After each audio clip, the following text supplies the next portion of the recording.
A ver vos, ¿qué viniste a contarme? Bueno, vamos a hablar de lo que va a ocurrir en noviembre en un encuentro internacional que va a estar ligado con el tema de la alimentación. Ayer fue el Día Mundial de la Alimentación. Tenés razón, sí. Y en el marco de ese debate hay una discusión sobre si en el mundo faltan alimentos o lo que hay es una desigualdad no solamente en el acceso a los alimentos, que eso sería una obviedad, sino en la utilización de los alimentos. Ajá. ¿A qué nos referimos? A ver.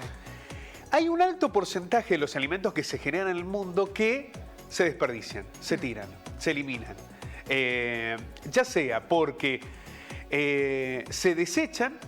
A ver, vos de lo que comes todos los días, hay una parte que no se utiliza, que se tira, ¿no? que se deja de lado. Hay una parte de restaurante, de roticerías, estoy dando ejemplos directos como para que podamos entenderlo, ¿no? Que alimentos que se tiran.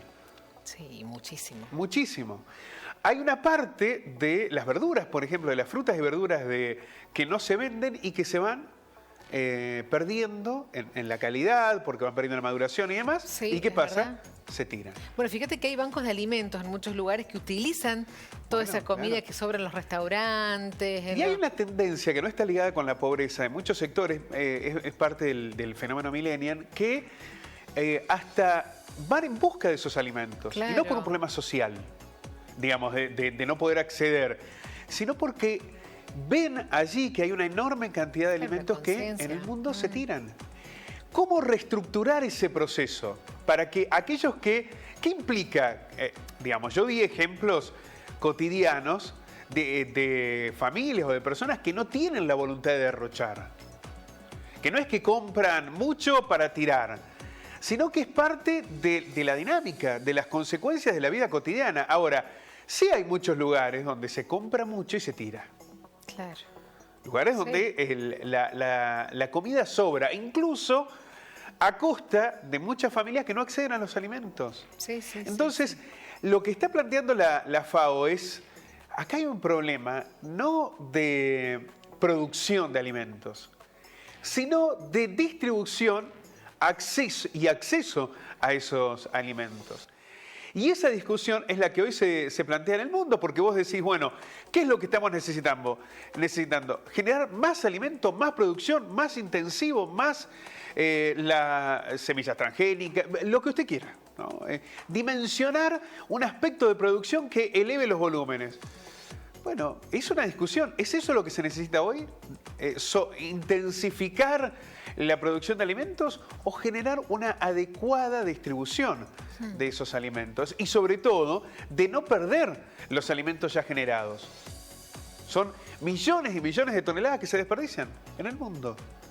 Y que incluso en la vida cotidiana nosotros lo advertimos como parte de las dificultades que generamos, ¿no? Porque también desechamos mucho. Y ese es otro problema. Si bien se tratan de residuos orgánicos, requieren de elaboración, de envasados y demás que no son orgánicos. No, claro. Es decir, que ahí también hay un problema, es qué hacemos con la basura en el mundo, ¿no? Pero vamos a ver algunos detalles de lo que ha sido este informe de la FAO, porque va a formar parte de la discusión antes de fin de año con las principales potencias en el mundo. El 30%, es muchísimo, de los alimentos producidos se desperdician. Es un montón. Un tercio de los alimentos que se producen se desperdician. Mientras más de 3.100 millones de personas no pudieron permitirse una dieta saludable en el 2021, que son los últimos datos mundiales, ¿no?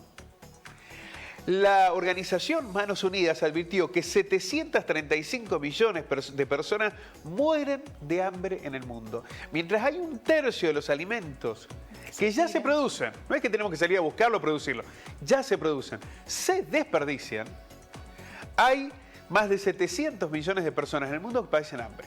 Vamos a ver más detalles.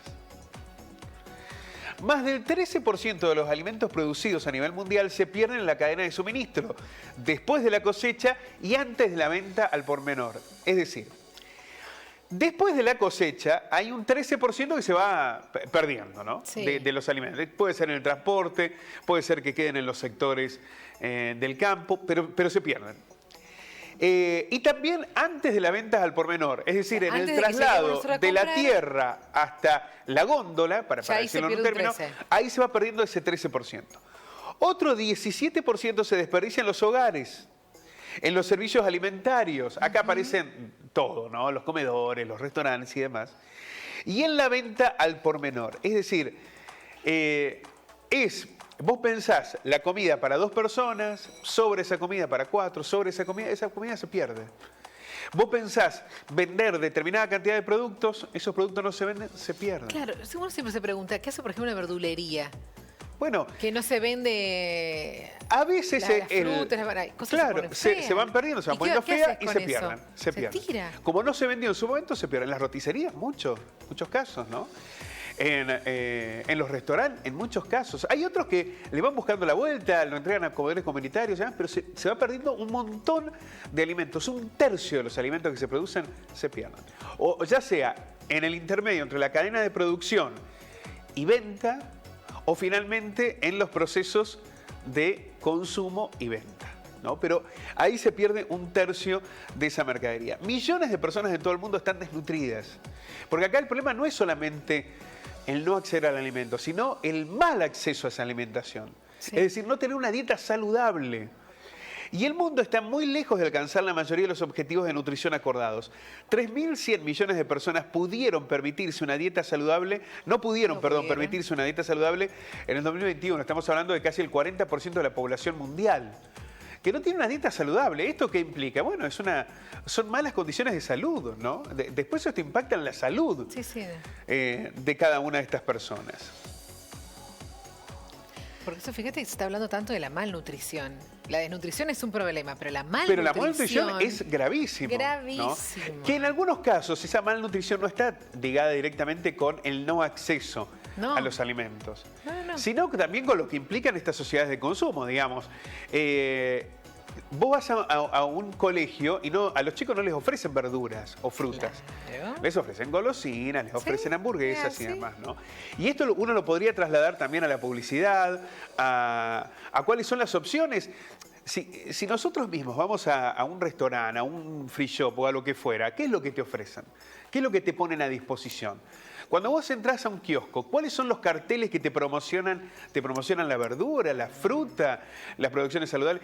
Yo creo que en la Argentina ha habido un elemento sustancial que es muy complejo en un momento donde hay tanta inflación, donde cuesta tanto en materia económica poder diferenciar esos alimentos, que tiene que ver con el etiquetado frontal. La ley de etiquetado, si nosotros tuviéramos la posibilidad de poder elegir y acceder sin los condicionantes económicos, yo creo que eso incidiría mucho más. El problema es que vos dejás de lado esa instancia cuando estás viendo cómo haces para que te alcance, de llevar lo mínimo y sustentable, ¿no?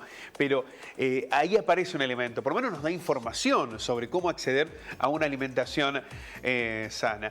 Pero bueno, lo que decíamos, estas 735 millones de personas que sufren hambre en el mundo, según el último informe, el estado de la seguridad alimentaria y la nutrición está en crisis. Esta cifra representa un incremento, miren ustedes, estamos hablando de cifras del 2021, en relación al 2019, de 122 millones de personas más en solo 2 años que pasaron a tener estas dificultades de acceso a la alimentación. ¿Qué es lo que hubo también en el medio, no? La pandemia. La pandemia. Pensando en eso. Esto también tiene una evidente incidencia. Para la FAO, el fortalecimiento de la agricultura familiar sostenible, la defensa de los derechos humanos y el cambio de estilos de vida y consumos son los ejes estratégicos identificados por la ONG para luchar contra el hambre y la pobreza. A mí me pareció que es interesante estos 4 ejes. Primero porque el primero, agricultura familiar sostenible, es una cuestión económica. Si vos querés, si bien tiene que ver con la intervención directa de una familia, hay una cuestión de Estado, ¿no? La defensa de los derechos humanos es la necesidad de entender que la alimentación tiene que ser un derecho humano, ¿no? Que debe ser una convicción en ese sentido. Ahora, acá hablas de una cuestión más directa, por ejemplo, que es cultural. Cambio de estilos de vida y consumo. cambio de estilos de vida y consumo. Si vamos a elegir qué tipo de productos vamos a elegir, son productos que se dilapidan rápidamente, que pierden rápidamente la posibilidad de poder ser utilizados. Si entendemos que debemos pensar la nutrición y la alimentación en términos de lo que vamos a consumir ese día o lo que consume nuestra familia ese día para evitar de que se puedan perder alimentos. Bueno, hay muchos elementos acá que pueden ser interesantes en el debate, porque no todo tiene que ver con lo macro, con lo del Estado, a veces, o con el mercado, como una cuestión muy amplia. A veces tiene que ver con nuestras propias conductas, ¿no? De cómo las incorporamos a esas conductas para no derrochar alimento, pero además para tener una alimentación más saludable. Y vamos a ir a la próxima trama también para ver cuáles son los aspectos que hoy están jugando en contra. Claro, mira, el cambio climático es una sí. cuestión central porque esto va a modificar esquemas de producción, los conflictos armados y la inestabilidad económica. Acá tiene mucho que ver, miren, vamos a poner un ejemplo directo, lo que sucede por ejemplo con Ucrania y Rusia. Lo que ocurrió con Ucrania y Rusia subió los alimentos en el mundo. Pero además modificó muchos de los aspectos de la alimentación de aquellos países que dependían, por ejemplo, del trigo ucraniano y ya no pudieron acceder. Bueno, hay muchos aspectos que tienen que ver con las inestabilidades de violencia, ¿no? El cambio climático, una guerra, que son variables que además alejan a las personas más vulnerables de la seguridad alimentaria. Bueno, ni hablar de lo que está ocurriendo en Israel y en Palestina. Imagínense ustedes los millones de refugiados palestinos que hoy están huyendo de Gaza. ¿Qué posibilidades alimentarias van a tener esas familias? Ya no hablo del corto plazo, es evidente, sino en el mediano y largo plazo. ¿Cómo se reconstruyen procesos alimentarios? Esto había ocurrido también con los refugiados en Siria y en muchos otros países, digo, en los conflictos más cercanos o en el tiempo, a eso me refiero, no en una cuestión geográfica, sino en el tiempo, de cómo los conflictos bélicos van modificando sustancialmente la posibilidad del acceso a la alimentación de millones de personas. Y el cambio climático, que es una cuestión que nos atraviesa fuertemente. Podemos hablar en la próxima columna de ese tema, porque incluso el Papa Francisco esta semana ha hecho manifestaciones muy fuertes en este sentido, que lo que pone en riesgo el cambio climático es la humanidad misma, ¿no? Desde hace décadas sabemos que el sufrimiento de tantas personas no se debe a la escasez de recursos, ni a las causas naturales. Acá no hay un problema de producción de alimentos, sino a estructuras injustas y relaciones que están basadas en las desigualdades. Es decir, no es un problema de producción, sino de distribución de los alimentos, lo que hoy está generando que haya 1/3 de los alimentos que se producen en el mundo que se tiran, que se dilapidan. Por eso el título que pusiste. Hay alimentos, pero hay hambre. Efectivamente. Ahí está, claro. Y que haya tantos millones de personas que hoy no pueden acceder a una alimentación y en un segundo término, mucho menos a una alimentación saludable, ¿no? Bueno, los datos que nos deberían interpelar en este tiempo en el que se discute precisamente la enorme desigualdad. Muchas veces se habla de la pobreza como síntesis de las dificultades que tienen muchas familias de poder resolver sus situaciones individuales, personales, grupales, familiares, pero a veces no es el eje solamente en la pobreza, sino fundamentalmente en la desigualdad. La pobreza es muchas veces la consecuencia natural de esa desigualdad. Muchas gracias. A ustedes.